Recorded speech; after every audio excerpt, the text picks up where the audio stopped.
નાયબ મુખ્યમંત્રી હર્ષ સંઘવીએ જિગ્નેશ મેવાણીના ગઢ વડગામમાંથી મેવાણીને શું આપ્યો સંદેશ? વાત કરીશું આજે ખેડૂતોની ખેતી છોડાવતી કેનાલની અને સાથે જોઈશું જીવલેણ રફતાર, જેને લઈને ઉઠી રહ્યા છે સવાલ. રફતારના રાક્ષસોને કોણ નાથશે?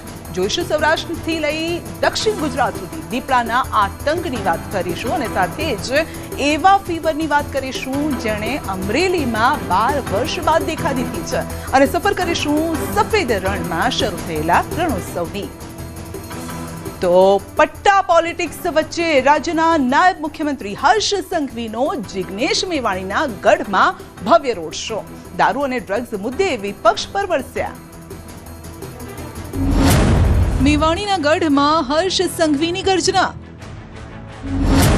દારૂ ડ્રગ્સ મુદ્દે શું બોલ્યા સંઘવી? નાયબ મુખ્યમંત્રી હર્ષ સંઘવી બનાસકાંઠાના વડગામ પહોંચ્યા, જ્યાં ઢોલ નગાડા સાથે ઉમળકાભેર તેમનું સ્વાગત કરવામાં આવ્યું. લોકોએ ખભેથી ઊંચકીને તેમને ફૂલોથી વધાવ્યા. ભારત માતાનો જયકારો ચારે બાજુ ગુંજી ઉઠ્યો. વડગામમાં હર્ષ સંઘવીનો ભવ્ય રોડ શો યોજાયો. વડગામ બસ સ્ટેશનથી લઈ સરકારી લાઇબ્રેરી સુધી ભવ્ય રોડ શો યોજાયો હતો, જેમાં મોટી સંખ્યામાં લોકો જોડાયા. આ તે વડગામ છે જ્યાંથી જિગ્નેશ મેવાણી 2 ટર્મથી ધારાસભ્ય છે. એ મેવાણી જે છેલ્લા કેટલાક સમયથી દારૂ ડ્રગ્સના મુદ્દે હર્ષ સંઘવી પર સતત પ્રહાર કરી રહ્યા છે, ત્યારે હર્ષ સંઘવીએ પણ નામ લીધા વિના પરોક્ષ રીતે આ મુદ્દે જવાબ આપ્યો. ગુજરાત પોલીસ એ તમામ પ્રકારના દૂષણો સામે લડવા માટે મક્કમ છે. ડ્રગ્સની વાત કરીએ તો ડ્રગ્સની સામે સૌથી વધુ ડ્રગ્સ પકડવાનું જો સૌથી મોટું કોઈ કામ કર્યું હોય તો ગુજરાત પોલીસે કર્યું. ગુજરાત પોલીસે ડ્રગ્સ માત્ર ગુજરાતની ધરતી પરથી જ નથી પકડ્યું. બંગાળના પોર્ટથી લઈને મહારાષ્ટ્રથી લઈને પંજાબની જેલોમાંથી ચાલતું નેટવર્કોને બી પર્દાફાશ કરીને પકડવાનું કામ એ આપણી ગુજરાત પોલીસ અને ગુજરાત એટીએસ દ્વારા કરવામાં આવ્યું છે. આ લડાઈ અવિરતપણે ચાલશે. સૌ સમાજોને સાથે લઈને સામાજિક રીતે બી ચાલશે. અને માત્ર આ લડાઈ એ ડ્રગ્સ વેચવાવાળા પૂરતી જ નથી. ડ્રગ્સ જે લોકો ક્યાંક ને ક્યાંક યુવાનો કોઈક આ દલદલમાં ફસાઈ ગયા હોય તો એ યુવાનોને આ દલદલમાંથી કઈ રીતે નિકાલવી એનો બી પ્રયાસ કરવું એ બી કાર્ય આગળ ચાલી રહ્યું છે. વડગામ મુલાકાત દરમિયાન સંઘવીએ સરકારી તાલુકા પુસ્તકાલયનું લોકાર્પણ કર્યું. અહીં તેમણે બાળકીઓના હાથે રિબિન કપાવી, સાથે જ બાળકીઓ સાથે સંવાદ કર્યો. 4 કરોડથી વધુના ખર્ચે અહીં આ સરકારી તાલુકા પુસ્તકાલય તૈયાર થયું છે. આ લાઇબ્રેરીમાં 160થી વધુ લોકો વાંચી શકે તેવી વ્યવસ્થા છે. નાયબ મુખ્યમંત્રીએ કહ્યું કે કોઈ પણ તકલીફ હોય, ભૂપેન્દ્ર પટેલની સરકાર તમારી જોડે ઊભી છે. એક ફોન કરજો, આવી જઈશ. હું તમારી તકલીફ પણ સમજી શકું છું, પરંતુ આપણે સૌ સાથે મળીને ક્યારેય કોઈ પ્રકારના આક્રોશમાં આવવાની જરૂર નથી.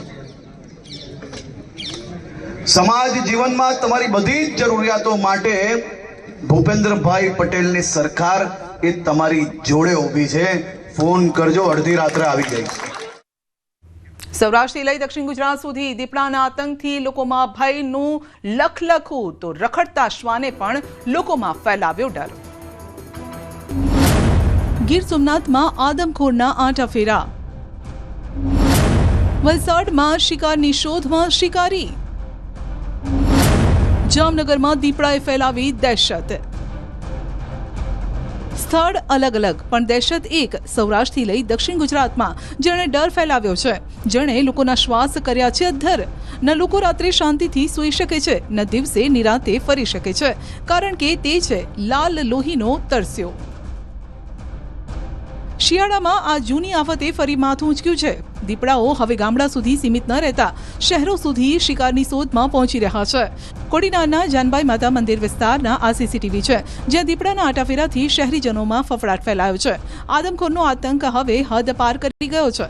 આ વિસ્તારમાં દીપડો દેખાતા હવે લોકોએ આ દીપડાને ટ્રેક કરી જલ્દી પાંજરે પૂરવાની વન વિભાગ સમક્ષ માંગ કરી છે. ખેતરે જતા ખેડૂતોને ડર લાગે છે. રાતના અંધારામાં જ નહીં, હવે આ શિકારી દિવસે પણ નીકળી પડે છે શિકારની શોધમાં. જામનગરના કાલાવડના નપાણિયા ખીજડીયામાં ધોળા દિવસે દીપડાના આટાફેરા જોવા મળ્યા. સીમ વિસ્તારમાં દીપડો દેખાતા ગામ લોકોમાં ભયનો માહોલ છે. રવિ સિઝન ચાલી રહી છે ત્યારે ખેડૂતો ખેતરે કામ કરતા ડરી રહ્યા છે. વન વિભાગને જાણ કરવામાં આવતા વન વિભાગની ટીમ દીપડાની શોધમાં જોતરાઈ ગઈ. અલગ અલગ ટીમો બનાવી દીપડાની શોધ શરૂ કરવામાં આવી. દીપડાનો શિકાર સીસીટીવીમાં કેદ. આ સીસીટીવી જોઈ લો, જ્યાં શિકારી શિકારની શોધમાં આવી ચઢ્યો.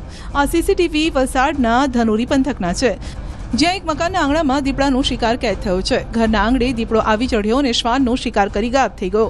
દીપડાના આટાફેરાથી સ્થાનિકોમાં ભય છે. રાતના હવે ઘરની બહાર નીકળતા પણ લોકો ડરે છે. વન વિભાગને જાણ કરાતા તેમણે દીપડાને પકડવા તજવીજ હાથ ધરી છે. એક બાજુ દીપડાના કારણે લોકોમાં ભય છે અને બીજી તરફ રખડતા શ્વાનની રંજાડ પણ છે. રાજ્યના 3 વિસ્તારો જેનાથી પરેશાન છે. હડકાયા શ્વાને 22 લોકોને બચકા ભર્યા. એક બે નહીં પરંતુ 22 લોકોને હડકાયા શ્વાને બચકા ભર્યા. ઘટના દાહોદના ફતેપુરાના ઘુખસ ગામની છે, જ્યાં હડકાયા શ્વાને ઊંઘમાં સૂતેલા લોકો પર અચાનક હુમલો કરી મોઢા પર બચકા ભરી ઈજા પહોંચાડી. ઈજાગ્રસ્તોને સારવાર માટે હોસ્પિટલ ખસેડાયા. ગામના લોકોએ હડકાયા શ્વાનને વહેલી તકે પકડવાની માંગ કરી છે. અમારે ઘુખસ ગામ હોળી ફળિયામાં રાત્રે 12 વાગે અડધું કૂતરું છોટ્યું. સ્ત્રી બૈરાની, મારા બૈરાની. અમારા ગામમાં રાત્રે લગભગ 12 વાગે અડકાયું કૂતરું આવ્યું હતું. તો એ ઘરોમાં ઘૂસીને સૂતેલા માણસોને ઘોર નિંદ્રામાં સૂતા હતા એમને કરડ્યું છે. તો બાળક હોય કે વૃદ્ધ, હડકાયા શ્વાને કોઈને નથી છોડ્યા. હડકાયા શ્વાનના આતંકના દ્રશ્યો ધાનેરાના કુંવારલા ગામના છે, જ્યાં એક શ્વાને આખા ગામને બાનમાં લીધું. હડકાયું શ્વાન ગામના બજારમાંથી નીકળે તેને બચકા ભરે છે. હડકાયા શ્વાને 14 થી વધુ લોકોને બચકા ભરી લોહીલુહાણ પણ કરી દીધા. એક 3 વર્ષની બાળકી અને 60 વર્ષના વૃદ્ધ પર હુમલો કર્યો, જેને મોઢા અને આંખના ભાગે ઈજા પહોંચી. હડકાયા શ્વાનના કારણે ગામના લોકોએ આખી રાત ઉજાગરો કરવો પડ્યો. જો કે 24 કલાકની ભારે જહેમત બાદ હડકાયું શ્વાન પકડાતા ગામના લોકોએ રાહતનો શ્વાસ લીધો. હડકાયા શ્વાને 30 લોકો પર કર્યો હુમલો. અરવલ્લીના મેઘરજમાં હડકાયા શ્વાને ભારે આતંક મચાવ્યો. છેલ્લા 2 દિવસની અંદર શ્વાને 30 લોકો પર હુમલો કર્યો. આ ઘટનાના પગલે લોકોમાં ફફડાટ છે. શ્વાનનો શિકાર બનેલા લોકોએ સરકારી હોસ્પિટલમાં સારવાર લીધી છે અને ત્યારે લોકોની શ્વાનને વહેલામાં તકે પકડવાની માંગ પણ છે. રિક્ષામાં ઉતર્યો અને કૂતરું અચાનક આવ્યું અને મને બચકું ભર્યું છે. 2 દિવસ અંદર મેઘરજની અંદર 2 દિવસની અંદર 30 થી 32 કેસ થઈ ગયા છે અને હું અત્યારે કૂતરાએ બચકું ભર્યું છે અને તાત્કાલિક હું વાસણા હોસ્પિટલમાં સારવાર માટે આવેલો છું. અને તંત્રને વિનંતી છે કે ભાઈ આ કૂતરાને ઝડપી પકડી અને એની સારવાર ગમે તે કરી અને બતાવી, એ રીતના મારી માંગ છે. શહેર રફતારના રાક્ષસો લોકોના જીવ જોખમમાં મૂકી રહ્યા છે. અમદાવાદમાં ફરી રફતારના રાક્ષસે કહેર મચાવ્યો તો ભરૂચ અને રાજકોટમાં અકસ્માતના હૈયું હચમચાવી નાખે તેવા સીસીટીવી સામે આવ્યા.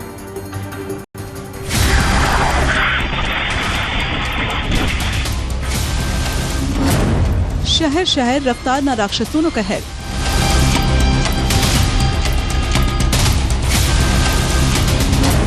અકસ્માતના હૈયું હચમચાવી નાખતા દ્રશ્યો.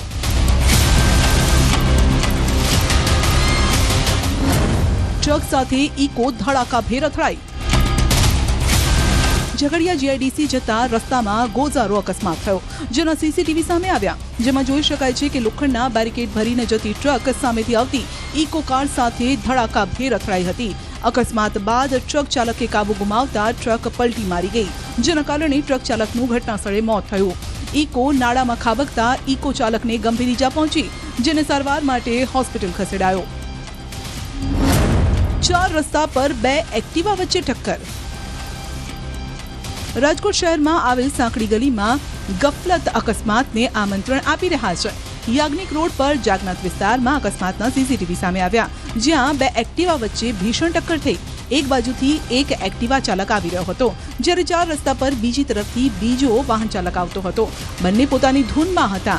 સ્પીડ પણ એટલી ન હતી, તેમ છતાં બંને ટકરાઈ ગયા અને પછી ધડામ થઈ ગયા. સોસાયટીમાં નાની ગલીઓમાં સ્પીડ બ્રેકર અને સિગ્નલ ન હોવાથી 4 રસ્તા પર આ પ્રકારના અકસ્માત સર્જાય છે. ફરી રફતારના રાક્ષસો બેફામ. અમદાવાદમાં રફતારના રાક્ષસો બેફામ છે. શહેરમાં વધુ એક અકસ્માતની ઘટના સામે આવી.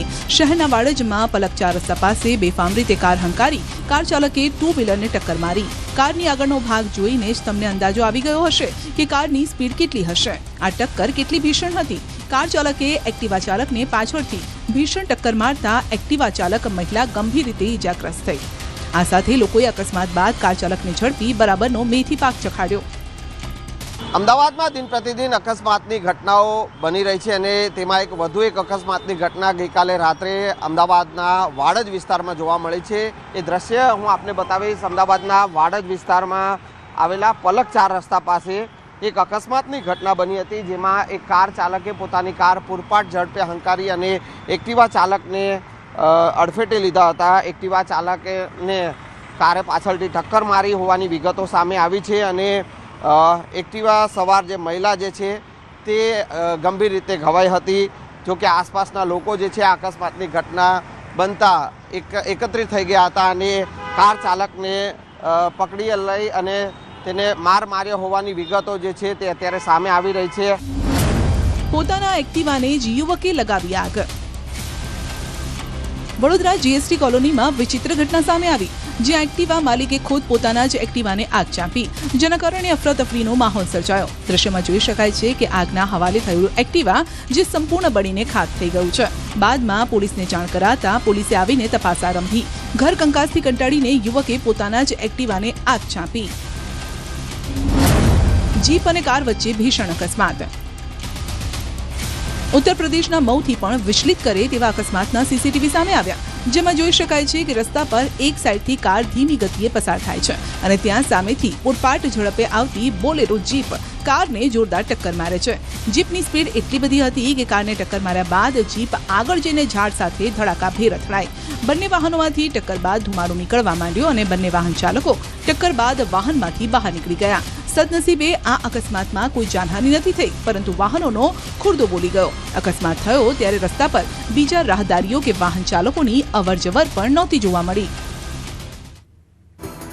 જામનગરના બેડીમાં સામાન્ય બોલાચાલીમાં જૂથ અથડામણ તો વડોદરામાં પ્રેમ લગ્ન કરનાર યુવતીના મોત બાદ હોસ્પિટલ પરિસરમાં સાસરી પિયર પક્ષ વચ્ચે ધીંગાણું.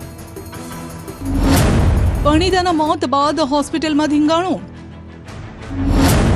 સાસરિયા અને પિયર પક્ષ વચ્ચે મારામારી. વડોદરાના રણોલી વિસ્તારમાં રહેતી નેન્સીનું રહસ્યમય મોત થતાં સયાજી હોસ્પિટલમાં પિયરિયા અને સાસરિયા પક્ષ વચ્ચે મારામારી થઈ. બંને પક્ષો સયાજી હોસ્પિટલમાં એકબીજા પર તૂટી પડ્યા.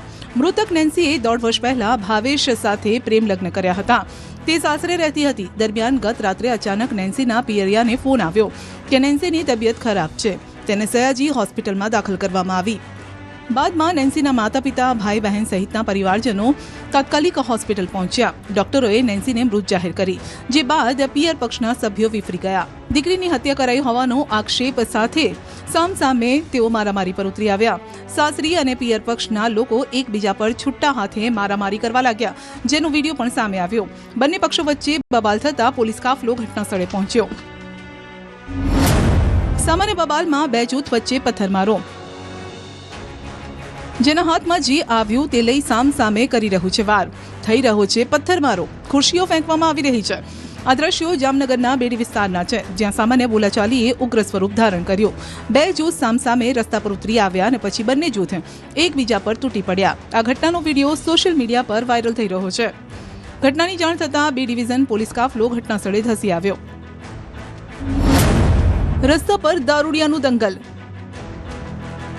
રાજકોટમાં રસ્તાઓ પર દારૂડિયાનું દંગલ જોઈ લો. નશામાં આ યુવક છાકટો બન્યો અને ભાન ભૂલીને મારામારી પર ઉતરી આવ્યો. આ વિડીયો રાષ્ટ્રીય ટોકીઝ નજીકનો છે, જ્યાં આ યુવકે પહેલા માથાકૂટ કરી, બાદમાં મારામારી પર ઉતરી આવ્યો. વિડીયોમાં જોઈ શકાય છે કે મહિલા પણ વચ્ચે પડી રહી છે અને જ્યારે એક શખ્સ રિક્ષામાંથી ટાયર કાઢીને મારવાનો પ્રયાસ કરે છે. આ ઘટનાને લઈ રસ્તા પર લોકોના ટોળા એકઠા થઈ ગયા. રસગુલ્લા ખૂટી જતા લગ્ન થયા રદ. બિહારના ગયાના લગ્ન સમારોહના દ્રશ્યો છે, જ્યાં જમણવારમાં વર અને કન્યા પક્ષના સભ્યો સામસામે આવી ગયા. બંને પક્ષ વચ્ચે જમણવારમાં રસગુલ્લાને લઈને વિવાદ થયો. રસગુલ્લા ખૂટી પડતા બંને પક્ષો વચ્ચે છુટ્ટા હાથની મારામારી થઈ. એકબીજા પર ખુશીઓથી વાર કરવામાં આવ્યો. જમણવારનું કાઉન્ટર તોડી નાખ્યું. રસગુલ્લાના આ વિવાદના કારણે લગ્નની બધી વિધિઓ પૂરી થઈ ગઈ હોવા છતાં લગ્ન રદ થયા. બંને પક્ષોએ સામસામે પોલીસ ફરિયાદ પણ નોંધાવી.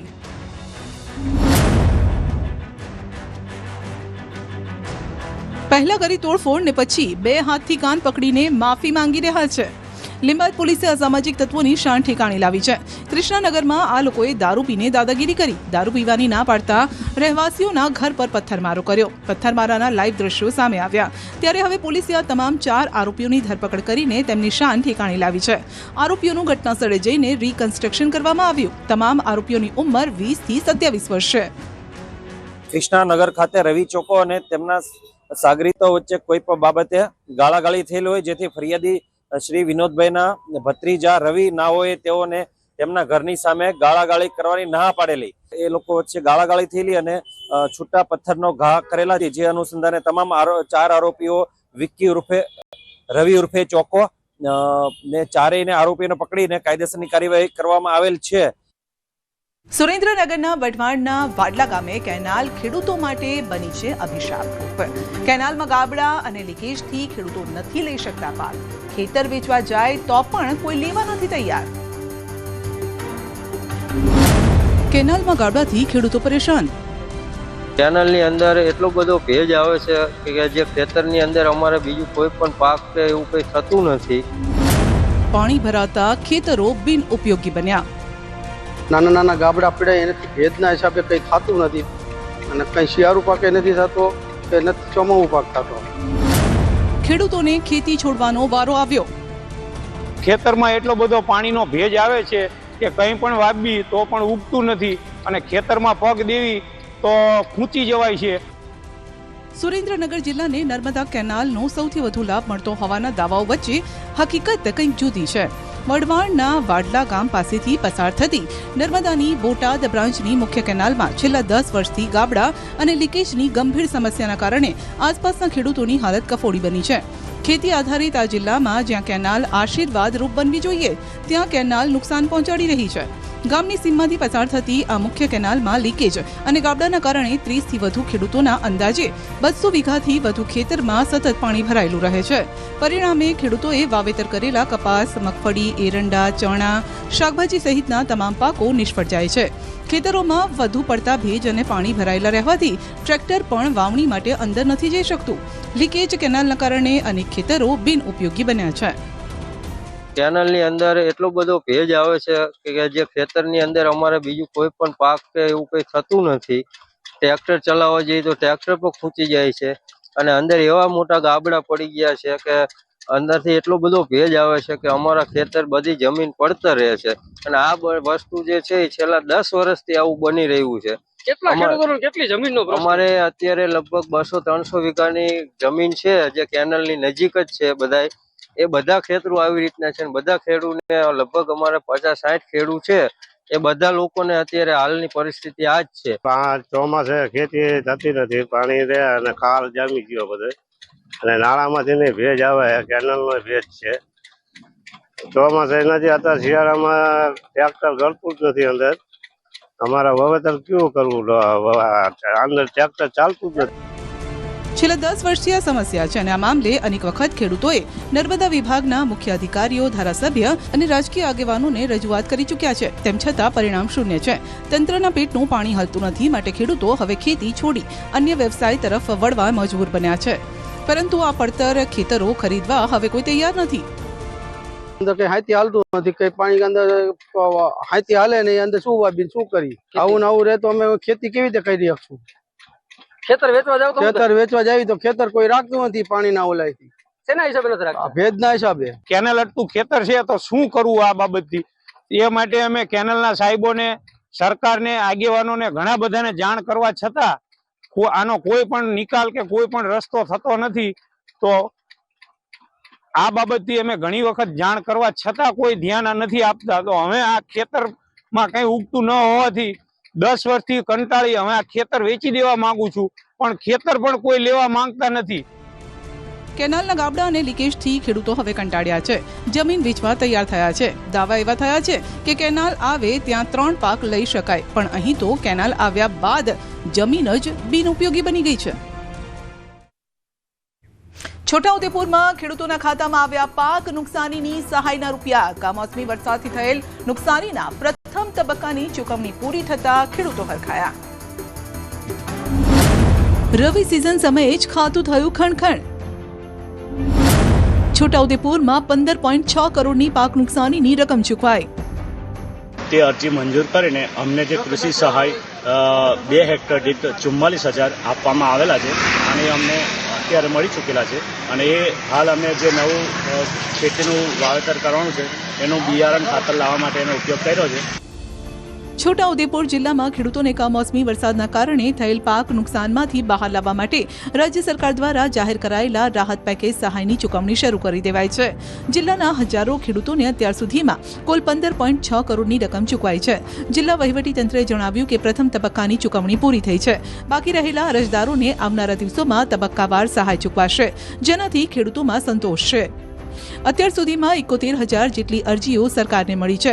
અરજીઓના વેરિફિકેશન ચકાસણીની કામગીરી પૂર્ણ થતા સહાયની પ્રક્રિયા આગળ ધપાવાઈ. જિલ્લા વહીવટીતંત્ર દ્વારા જણાવાયું છે કે સરકાર ખેડૂતોના વહારે આવીને થયેલ પાક નુકસાનમાંથી ખેડૂતોને બહાર કાઢવા માટે કટિબદ્ધ છે. આવનારા દિવસોમાં તબક્કાવાર સહાય ચૂકવવાનું કાર્ય ચાલુ રહેશે.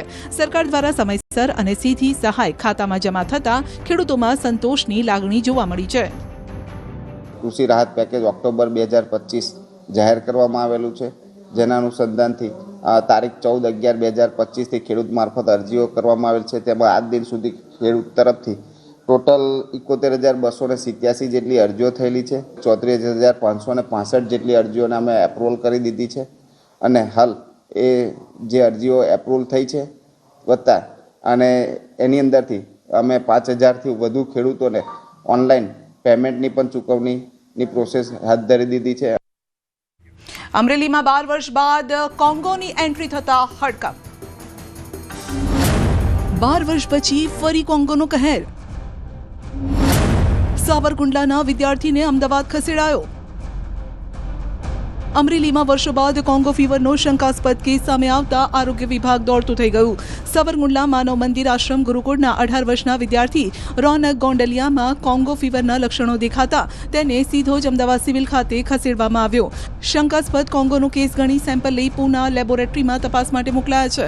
અમરેલી આરોગ્ય વિભાગની ટીમો સાવરકુંડલા માનવ મંદિર આશ્રમ પહોંચી આશ્રમ ખાતે આવેલ ગૌશાળા તેમજ વિદ્યાર્થીની હોસ્ટેલની તપાસ કરાઈ. તેના ક્લોઝ કોન્ટેક્ટમાં આવેલ 14 વ્યક્તિઓને તપાસવામાં આવ્યા, જો કે કોઈનામાં લક્ષણો નથી દેખાયા. ગૌશાળા ખાતેની વિવિધ સેમ્પલ લેવાની કાર્યવાહી પણ હાથ ધરાઈ. ગૌશાળા અને નજીકના વિસ્તારોમાં દવાનો છંટકાવ શરૂ કરાયો. અગાઉ બાબરાના કરિયાણા ગામે 8 જેટલા કોંગો ફીવરના કેસ સામે આવી ચૂક્યા હતા. સાવરકુંડલા, લીલિયા, ધારી સહિતના વિસ્તારોમાં પણ કોંગો ફીવર કહેર મચાવી ચૂક્યું છે, જેને લઈ લોકોની ચિંતા વધી છે. શંકાસ્પદ કોંગોનો કેસ ગણી એનું સેમ્પલ લઈ પૂના લેબોરેટરીમાં મોકલ્યું છે, એટલે એની સારવાર ચાલુ છે. પેશન્ટની કન્ડિશન, એની પરિસ્થિતિ બાબતે ચર્ચા થઈ, સ્ટેબલ છે. આજ તો સજી ગયું છે ધોરડોનું રણ. શિયાળાની કડકડતી ઠંડીમાં સફેદ રણ આવકારી રહ્યું છે પ્રવાસીઓને. ત્યારે જુઓ શું છે આ વખતે ખાસ. આખી દુનિયા જેની રાહ જુએ છે તે રણોત્સવ પ્રવાસીઓને આવકારવા તૈયાર થઈ ગયું છે. ગુજરાતના પ્રવાસનનું ગૌરવ અને દેશ વિદેશના સહેલાણીઓ માટે આકર્ષણનું કેન્દ્ર ગણાતા વિશ્વ પ્રસિદ્ધ કચ્છ રણોત્સવ 2025-26નો પ્રારંભ થઈ ચૂક્યો છે. આ વખતે રણોત્સવની શરૂઆતનો ઉત્સાહ બમણો છે. ત્યારે ગુજરાતના મુખ્યમંત્રી ભૂપેન્દ્રભાઈ પટેલે પણ કહ્યું કે હું જઈ રહ્યો છું ધોરડો, તમે પણ આવો છો ને. આજે ભૂપેન્દ્રભાઈ પટેલ રણોત્સવની મુલાકાતે પહોંચ્યા. ક્ષિતિજે દૂર દૂર સુધી નજર કરીએ ત્યાં સુધી અફાટ સફેદ રણને માણ્યું. ધોરડોની ધરતીમાં અજબ ખુમાર છે, જેને અનુભવ્યો. તેની હવામાં જાણે અલગનો પોકાર છે. રણોત્સવમાં કચ્છી ભૂંગામાં રહેવાનો અનુભવ હોય કે ભાતીગળ કલાનો ખજાનો, અહીં પરંપરાગત ભોજનનો રસથાળ પણ છે. એડવેન્ચર એક્ટિવિટીઝ, થ્રીલ પણ છે. સાંસ્કૃતિક કાર્યક્રમો, light and sound show, kids play area જેવા આકર્ષણો પ્રવાસીઓનું મન મોહી લે તેવા છે. સાથે સાથે Dholavira, road through heaven, Lakhpat, માતાનો મઢ, નારાયણ સરોવર, કાળો ડુંગર, સ્મૃતિવન, માંડવી આ બધા સ્થળો કચ્છની ટ્રીપને યાદગાર બનાવી દે છે. ગત વર્ષે 10 લાખથી વધુ મુલાકાતીઓએ રણોત્સવની મુલાકાત લીધી હતી, જે આંકડો આ વખતે વધવાનો અંદાજ છે. પ્રવાસીઓની સુરક્ષા, સુવિધા, પર્યાવરણીય જાળવણીને લઈને આ વખતે ખાસ ધ્યાન રખાઈ રહ્યું છે. રણોત્સવ વિસ્તારમાં આવતા પ્રવાસીઓને થતી મુશ્કેલી અને પર્યાવરણને થતા નુકસાનને અટકાવવા માટે 2 મોટા નિર્ણય લેવાયા છે. ખાનગી વાહનો પર પ્રતિબંધ. સફેદ રણ અને તેને સંલગ્ન વિસ્તારને 17/12 સુધીમાં ખાનગી વાહનો માટે રિસ્ટ્રિક્ટેડ ઝોન જાહેર કરાયો છે.